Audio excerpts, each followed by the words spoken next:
مربی و مخلص ہم سبوں پر کرم فرما.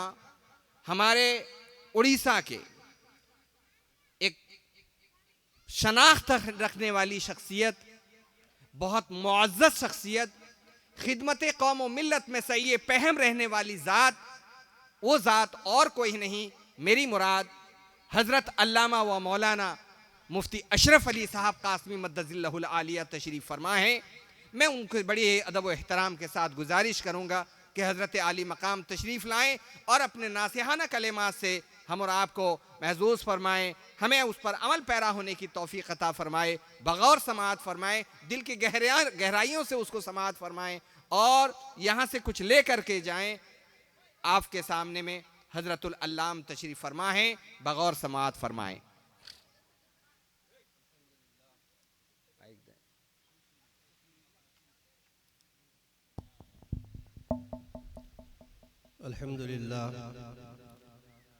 الحمد لله وكفى والسلام على عباده الذين اصطفى. أما بعد، أعوذ بالله من الشيطان الرجيم. بسم الله الرحمن الرحيم. والله أخرجكم من بطون أمهاتكم لا تعلمون شيئا وجعل لكم السمع والأبصار والأفئدة لعلكم تشكرون. صدق الله العظيم. قال الرسول صلى الله تعالى عليه وسلم: بعثت معلما. وإذا قال الرسول صلى الله تعالى عليه وسلم: بعثت معلما لأتمم مكارم الأخلاق، أو كما قال عليه الصلاة والسلام. محترم مکرم علماء اکرام، معزز سامعین اعظام، پسی پردہ سننے والی خواتین اسلام، پہلے تو میں شکر ادا کرتا ہوں کہ اس جوینل کمیٹی کے توسط سے جو اجلاس منعقد ہو رہا ہے، ان کے ذمہ داروں نے مجھ جیسے حقیر مذنب کو نہ صرف دعوت سماعت دی، دعوت طعام دی، علاوہ ازیں یہ اعزاز فرمایا، کرم فرمایا، نوازش کی کہ دعوت سخن کچھ بولنے کا موقع بھی دیا. میں اس پر بڑا مشکور ہوں اور ممنون ہوں. اور دوسری بات یہ کہنا چاہوں گا، انسان بندے انسان بننا چاہیے، بندے احسان بننا چاہیے.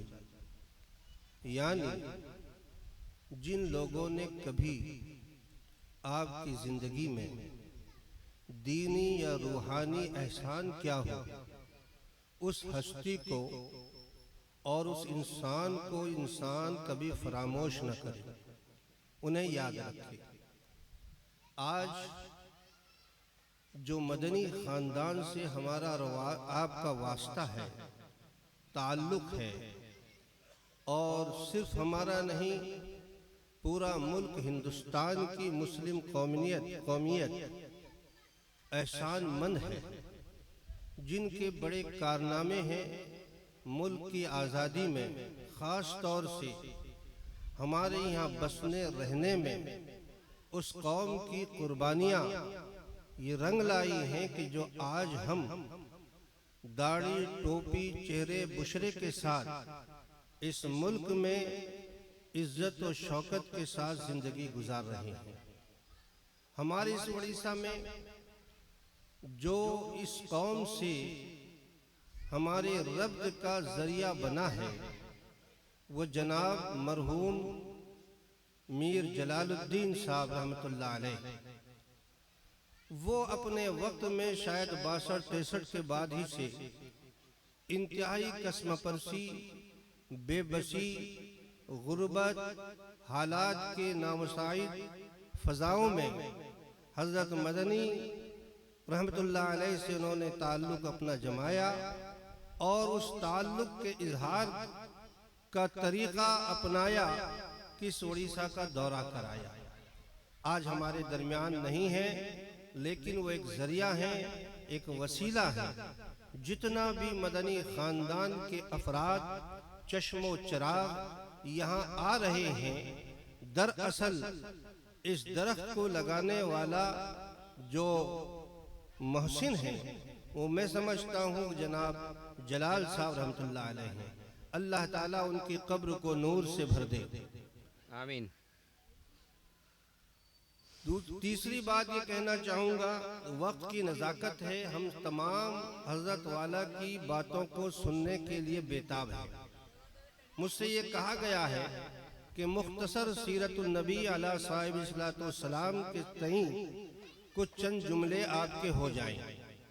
بہرحال ایک دریا کو کوزے میں بند کرنے کے مترادف وقت کی نزاکت کو دیکھتے ہوئے میں نے ایک آیت قرآنی پڑھی ہے، اور اس کا ترجمہ تشریح کے لیے تو وقت نہیں ہے، لیکن یہ اس سے مناسب ہے۔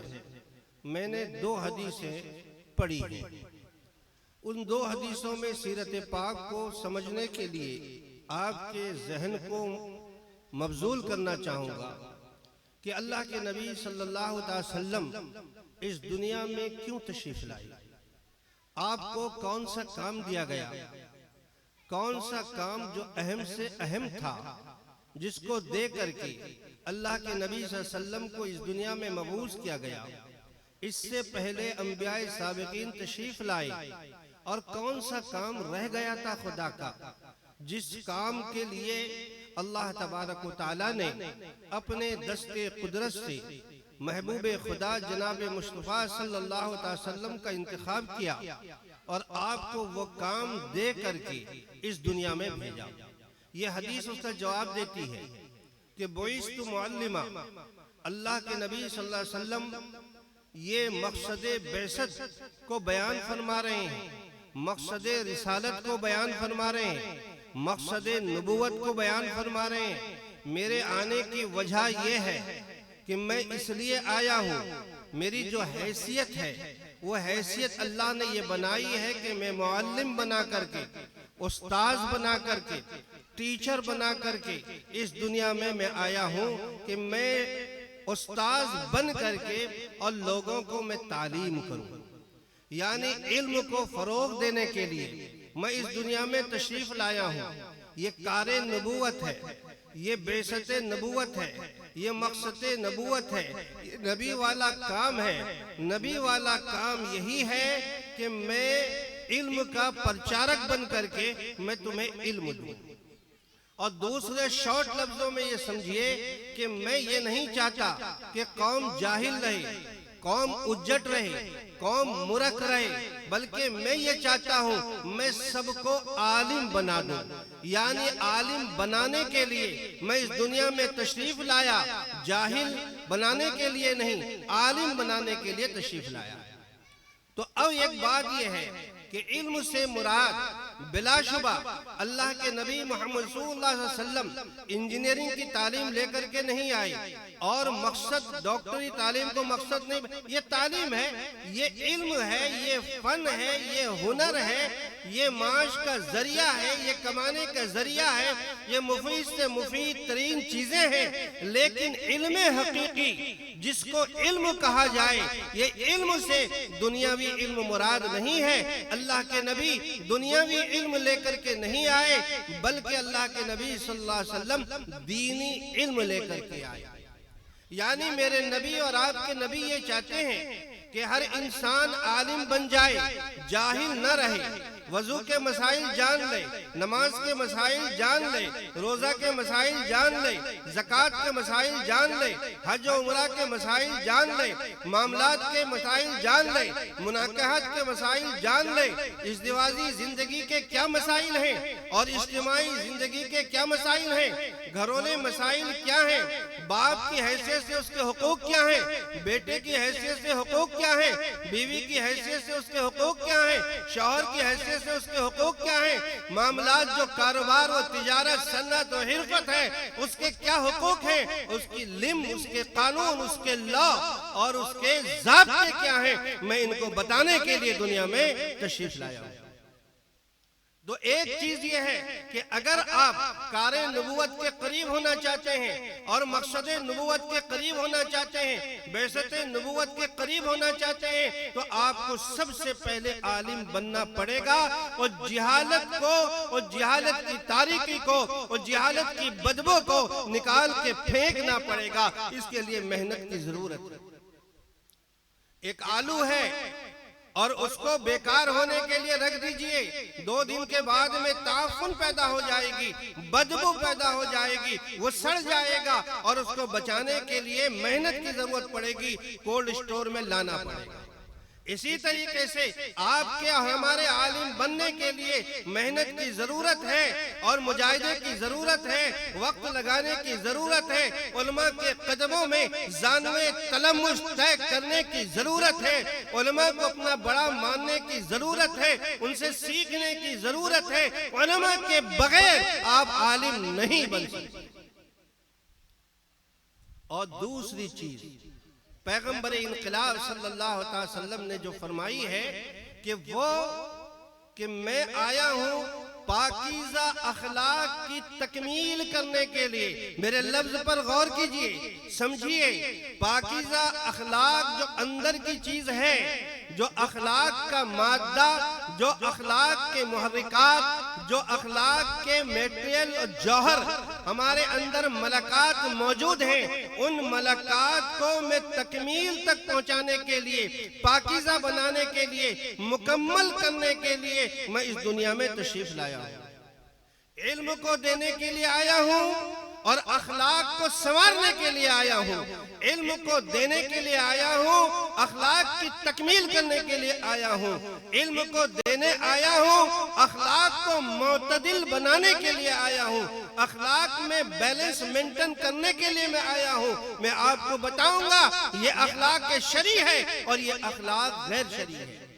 ہمارے اور آپ کے اخلاق سے آج جو ویسٹرن کلچر والے ہیں، جو یہ فورنر ہیں، وہ بہت اونچے اخلاق کے مالک ہیں، لیکن ان اخلاق کو یہ پیمانے میں لایا جائے گا، کسوٹی میں لایا جائے گا۔ کیا یہ اخلاق سے قرآن خوش ہے؟ کیا یہ اخلاق سے احادیث نبویہ خوش ہے؟ کیا اس اخلاق کی تائید اللہ کے نبی صلی اللہ علیہ وسلم کی سیرت سے ملتی ہے، صحابہ کی زندگی سے ملتی ہے، علماء کی زندگی سے ملتی ہے؟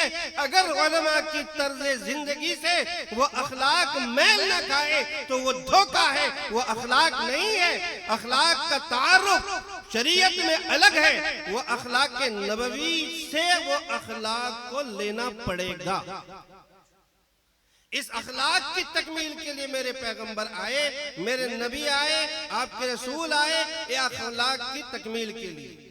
بس ایک بات مختصر یہ بتا دوں، جیسے انسان کے اندر غصہ ہے، غصہ بھی ایک خلق ہے اور ایک ملکہ ہے، ایک جوہر ہے، ایک مادہ ہے، ایک صفت ہے، اور اللہ تعالیٰ نے اس غصے کو کسی مصلحت کی بنیاد پر انسان میں رکھا ہے۔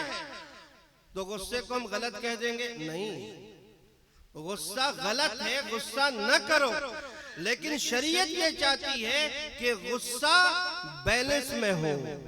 غصے کو بالکل ختم کر دینا یہ بھی شریعت نہیں چاہتی ہے، اس لیے کہ اللہ نے غصے کا مادہ انسان کے اندر پیدا کر رکھا ہے، اور غصہ زیادہ چڑھا لینا یہ بھی شریعت منع کرتی ہے۔ جہاں غصہ کی ضرورت ہو، حالات ہو، تقاضے ہو، ان تقاضوں میں غصے کو 100% استعمال کیا جائے گا۔ اگر کوئی محارب تمہارا دشمن ہے، دین کا دشمن ہے، قرآن کا دشمن ہے، احادیث کا دشمن ہے، اسلام کا دشمن ہے، اور میرے بھائی یہ آپس میں ٹکراؤ پیدا ہو گیا ہے، اور بالکل یہ ٹکراؤ کا دن ہے، تو اس ٹکراؤ کے دن میں آپ غصے کو یوز کریں گے، غصے کو استعمال کریں گے، اور غصے کی بنیاد پر آپ اس کا مقابلہ کریں گے۔ یہاں غصہ چھوڑ کر کے آپ مار کھاتے چلے جائیں اور دبتے چلے جائیں اور تواضع انکساری کا بازو بچھاتے چلے جائیں، اسلام اس کو پسند نہیں کرتا۔ اور بہت فائر ہو جانا، جنون کی حد تک پہنچ جانا، پاگل پن کا غصہ خامخواہی ہو جانا، اسلام اس کو بھی منع کرتا ہے۔ تکبر ہے اور تذلل ہے، ایک طرف تکبر ہے، یہ تکبر بھی ناجائز ہے، اور تذلل اس کو بھی اسلام پسند نہیں کرتا۔ اس تکبر کو بیلنس میں لانا، یہ ہے اخلاق نبوی کا کیریکٹر۔ یہ اخلاق نبوی اسی چیز کو سکھاتا ہے کہ بیلنس میں آپ کے تکبر کو لائیے۔ سینہ پھاڑ کر کے چلنا، اکڑ کر کے چلنا، بازو بٹکا کے چلنا، سینہ دکھا کر کے چلنا، یہ تکبر کے ساتھ چلنا قرآن بھی منع کرتا ہے۔ لیکن اگر احادیث رسول کو دیکھا جائے تو احادیث رسول میں یہ بات نکلتی ہے کہ جہاں تکبر کے اظہار کی شریعت اجازت دیتی ہے تو وہاں تکبر کو اختیار کرنا یہی شریعت ہے۔ آپ جائیے، حج میں جائیے، عمرہ میں جائیے، جس شوط کے بعد، جس چکر کے بعد میں، جس طواف کے بعد میں سعی صفا مروہ ہے تو 4 چکر میں آپ کو سینہ نکال کر کے چلنا ہوگا، جس کو علماء رمل کہتے ہیں۔ بتائیے شریعت وہاں تکبر کی چال کو کیوں جائز کرتی ہے؟ میں یہ کہنا چاہوں گا کہ ہمارے اخلاق جو ہیں، صبر ہے، شکر ہے اور تواضع ہے، عاجزی ہے، تذلل ہے اور تکبر ہے، اور اسی طریقے سے ہمارے اندر جو حسد ہے، غصہ ہے، یہ ساری چیزیں بیلنس میں آ جائیں۔ یہ بیلنس میں آ جائے تو اسی بیلنس میں لانے کے لیے پیغمبر انقلاب محمد رسول اللہ صلی اللہ علیہ وسلم تشریف لائے۔ خلاصہ کلام کہ مقصد نبوت، جو نبی آئے، جو کار نبوت لے کر کے، جو نبی والا کام لے کر کے، آپ ادھر ادھر نہ جائیے۔ نبی والا کام یہ ہے، نبی والا کام وہ ہے۔ میں نے یہ حدیثیں پڑھی ہیں، نبی والا کام یہ ہے کہ آپ کے اندر علم آ جائے۔ جو لوگ علم کے پرچارک ہیں، جو لوگ علم کو فروغ دے رہے ہیں، جو لوگ علم کے ادارے بنائے ہوئے ہیں، مدرسے چلا رہے ہیں، یہ بلا شبہ نبی والا کام، بولو میرے بھائی، کر رہے ہیں۔ اور اسی طریقے سے جو اخلاق کی تربیت اور جو خانقاہ کے لوگ کر رہے ہیں تو یہ بھی نبی والا کام کر رہے ہیں۔ ہمیں 2 چیز کو سدھار لینا ہے، علم کو بڑھانا ہے، جہالت فساد کی جڑ ہے، اور اخلاق کو سنوارنا ہے۔ وما علینا البلاغ۔ جزاکم اللہ خیرہ۔